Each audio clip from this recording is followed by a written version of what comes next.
Michael Jordan has it all. He has a team success portion, 6 titles and 6 finals appearances. He has the individual aspect covered, 5 regular season MVPs, 6 finals MVPs, 10 scoring titles, 1 Defensive Player of the Year award, and countless records. He was a generational talent. He was, and still is, the most marketable athlete in all of sports. He is also the most statistically dominant player, which includes the advanced metrics. In recent years, sports have become more and more driven by analytics. It has changed the way the game has been played in all major sports leagues. Thanks to these metrics, the game of basketball is more efficient than ever before. Because of this fact, some people believe that today's era is better than any other era of basketball. But what if I told you that the person who has benefited the most from analytics played during an era where these metrics were not taken seriously? That is the case for Michael Jordan. Hold on to your thinking caps, because this is about to get nerdy real quick. To start, what metric will we be using for this discussion? We're going to be using essentially all the metrics that are under each player's basketball reference page. If you search for Michael Jordan, you'll see there's a section for his advanced stats. This is a table that we're going to be using. We're going to disregard the 3-point attempt rate down to turnover percentage, but we'll be using everything else. We'll be looking at all the players from the beginning of the shot clock era, which is the 1954/55 season, to the 2023/24 season, in case you're watching this way down the line. Let's start with win shares. This stat attempts to divvy up credit for team success to the individuals on the team. It's an estimate of the number of wins contributed by a player based on their offense, defense, and playing time. To oversimplify it, a player who makes a well-rounded contribution on offense and defense will do well in the system. Michael Jordan is known as arguably the greatest two-way player of all time, so he benefits tremendously from this stat. Before we get to Jordan's numbers, there's one caveat that we have to mention about win shares. His biggest flaw is that it's a counting stat. This metric benefits the players who are on the court a lot. That's why the top 7 players with the highest win shares for a season belong to only Kareem and Wilt Chamberlain, who regularly played the entire season and averaged over 43 minutes per game. This is still a very helpful stat, but it should come with context. Let's take a look at the top 20 highest win shares recorded for a season. Michael Jordan is on this list 5 times. The only player with more appearances is Wilt Chamberlain, who has 6 total. Michael's career high came in the 1987/88 season when he earned 21.2 win shares. That is the highest out of any player since the NBA/ABA merger, which is what's considered the modern NBA. But that's not all. He also has the second and third highest for a season. There are 3 times when he earned at least 20 win shares. LeBron James and David Robinson were also able to earn that many win shares, but they've only done it once. Now let's go into specifics on how valuable he was on both ends of the court. Let's start with offensive win shares. If you look at the top 20, Jordan has 5 total appearances. That is more than any other player. His career high came in 1988 when he earned 15.2 offensive win shares. That's the 6th highest overall and the highest since the merger. He also has the 2nd highest for the modern NBA, which occurred in the 1990/91 season. He earned 14.7 offensive win shares. Now what about defensive win shares? This particular stat is dominated by centers. They benefit the most since they record more rebounds and blocks than any other position. So we're only going to be looking at guards. According to StatHead, he has the 7th and 9th highest ever. If you look at players since the merger, his 1996 and 1988 seasons are the most by any guard. It's no wonder that he's 5th all time in career win shares, despite barely playing over 1,000 games for his career. Now what about win shares per 48 minutes? This one levels the playing field to judge the impact of each player if they all played the same number of minutes. Let's take a look at how Jordan fared. He has 3 appearances in the top 11 alone.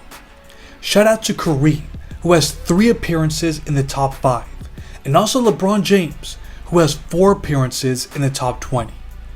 There's one more metric that helps evaluate how valuable a player is to their team, and that's value over replacement player rating.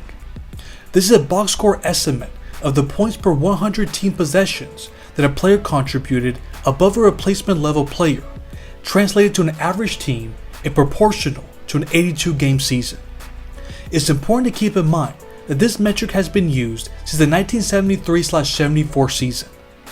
Unsurprisingly, Michael Jordan has dominated. He has the record, which occurred in his legendary 1987-88 season. He had a 12.5 value over replacement player rating. A player rarely records a rating over 10. It's only been done 11 times. Out of the 11 instances, Michael has done it 6 times. In fact, he has 6 of the 10 highest for a single season. This all gives us an idea of what Jordan meant for his team every season.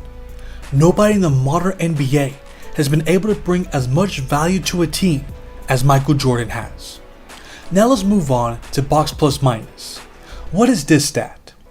This uses the player box score information, position, and the team's overall performance to estimate the player's contribution in points above the league average per 100 possessions played.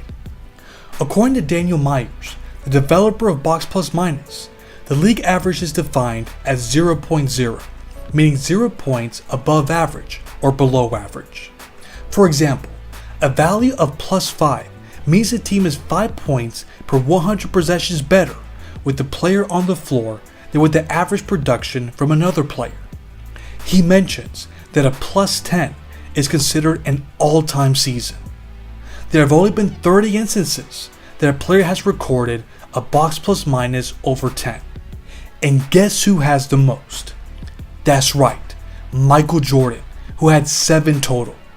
His career high came in 1988 when he recorded a 12.96 box plus minus. The same thing can be said about offensive box plus minus. He has 6 appearances in the top 20, which is the most out of any player. His career high came in the 1989-90 season when he posted a 9.09 offensive box plus minus.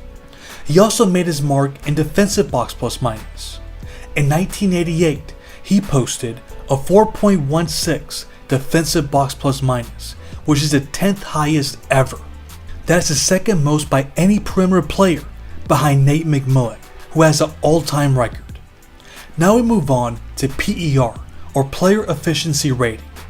According to his developer, John Hollinger, PER sums up all a player's positive accomplishments, subtracts the negative accomplishments, and returns a per minute rating of a player's performance. It appears that this stat favors big men more, as they make up 56% of the top 50 highest PER for a season. But Michael made his mark here too. He and Steph Curry are the only perimeter players to reach the top 20. Curry only has 1 appearance, while Jordan has 4. That is the most by any player, along with Nikola Jokic. His career high came in 1988 when he had a 31.71 PER, which is also the 6th highest ever. Speaking of efficiency, his true shooting percentage is also very noteworthy.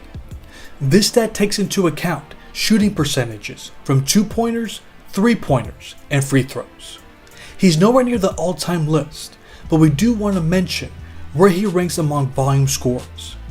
There have only been 30 times in NBA history that a player recorded a 60 true shooting percentage while averaging over 30 points. Michael Jordan did it 4 times, which is the most ever.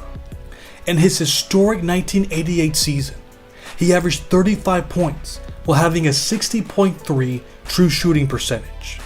That's the second highest points per game average while posting those shooting numbers behind the 2019 season from James Harden. He averaged 36.1 points with a 61.6 true shooting percentage. The numbers say that Jordan is the most efficient volume scorer ever. The last stat that we're going to look at is usage rate. This is an estimate of the percentage of team plays used by a player while they were on the floor. So why are we looking at this stat?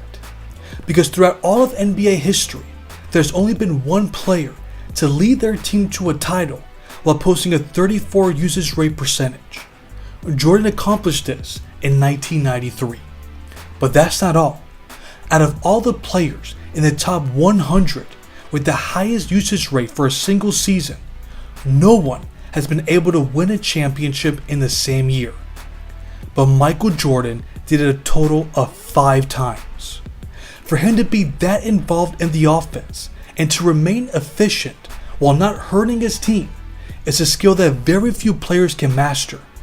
But to also deliver a title, only Jordan has been able to do it throughout all of NBA history.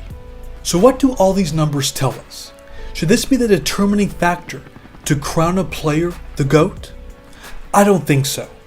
I believe it's important to see the whole picture, and the advanced metrics should play a role. It confirms how great a player was. The advanced metrics certainly do that for MJ. In a world driven by analytics, the numbers say that no one had a better prime than Michael Jordan. It's just another advantage that the GOAT has. But what about you all? What role should the advanced metrics play in the GOAT conversation? Is there a certain stat that proves to you that Jordan or any other player is your GOAT? Let me know in the comments. Thanks for watching.